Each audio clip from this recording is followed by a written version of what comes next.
हमने कहा था कि आपदा के रूप में पहले हमने प्राकृतिक आपदा का उल्लेख किया और दूसरी आपदा है मानव निर्मित, जिसे हम दुर्घटना कहते, हादसा कहते, एक्सीडेंट कहते। तो उसी का वृत्तांत भी आपके लिखना है। अब भी समाचार पत्र में पढ़ते हैं कि कहाँ अपघात हुआ, कैसे टक्कर हो गई है, 2 साइकिल, मोटरसाइकिल, 2 गाड़ियाँ, 2 रेलवे का आपस में भिड़ंत होना, कितने लोग मरे, मारे गए, कौन दोषी वगैरह, किस हालत में लोग रहे, उसी का उल्लेख हम समाचार पत्र में पढ़ते भी हैं। उसी रूप में सिर्फ यहाँ आपको लिखना भी है।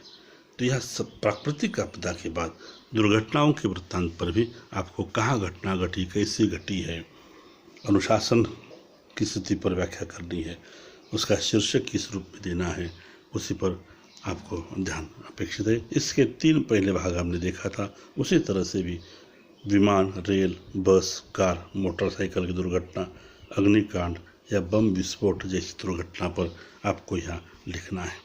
एक उदाहरण के तौर पर हम बात करेंगे जिससे आप समझ सकते हैं कि यह समस्या चित्रण किस रूप में अपेक्षित है।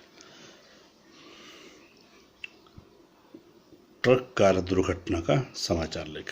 बेलगांव, हाईवे पर ट्रक कार टकराने से 5 लोग मरे, 1 घायल। कल शाम 6 बजे पुणे बेंगलुरु हाईवे पर एक बड़ी दुर्घटना हो गई। ट्रक नंबर 064049 पुणे से बेंगलुरु की ओर जा रहा था। ट्रक के पीछे अन्य ट्रकों की लंबी कतार लगी थी। एक दूसरे से वे आगे दौड़ने का प्रयास कर रहे थे। बेलगाम से निकली एक कार 33-5457 नंबर कार की लंबी कतार से तेज से रफ्तार से वह भी रास्ते पर दौड़ रही थी। एक दूसरे को वह पार करना चाहते थे, जल्दबाजी में एक दूसरे को ओवरटेक करना चाहते थे और उसी वक्त घटना घटी। वह कार ट्रक से टकराई। पूरी कार चकनाचूर हो गई है। यह टक्कर इतनी ज़ोरदार थी कि उसमें कुछ जो लोग थे उसमें कोई बचा नहीं है। देखने वाले देखते रह गए। ट्रक का ड्राइवर भागता रहा। लोगों ने उसे पिटाई की, मगर कई लोगों ने जो कार में जो घायल थे, वो अटके हुए लोग थे, उसे बाहर निकालने का प्रयास किया। उसमें 2 महिला और 2 पुरुष थे, अधेड़ उम्र के थे।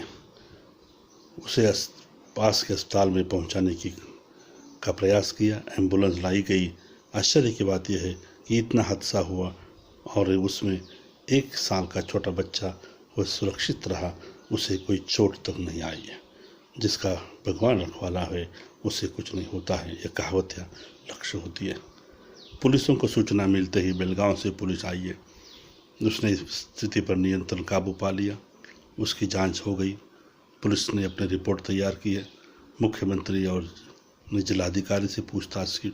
जिलाधिकारी ने घटनाओं का ब्यौरा लिया, मुख्यमंत्री को पेश किया। घटना का पूरा रिपोर्ट सरकार को भेज रही है, जिस पर कार्यवाही हो सकती है। जिसकी गलती होगी उसी पर कुछ कार्यवाही होगी। और इसलिए यहाँ जो रिश्तेदार है, जहाँ कार में बैठे लोग की शादी के लिए जा रहे थे, उनके लोगों से उसी की सूचना, घटनाओं की सूचना दी है। पुलिस आगे कार्रवाई कर रही है। तो इस तरह से घटना का वृत्तांत है। कहाँ मरे, कैसे घटना घटी, रेल दुर्घटना का वृत्तांत, विमान दुर्घटना का वृत्तांत ही आपको इसी ढंग से लिखना होगा।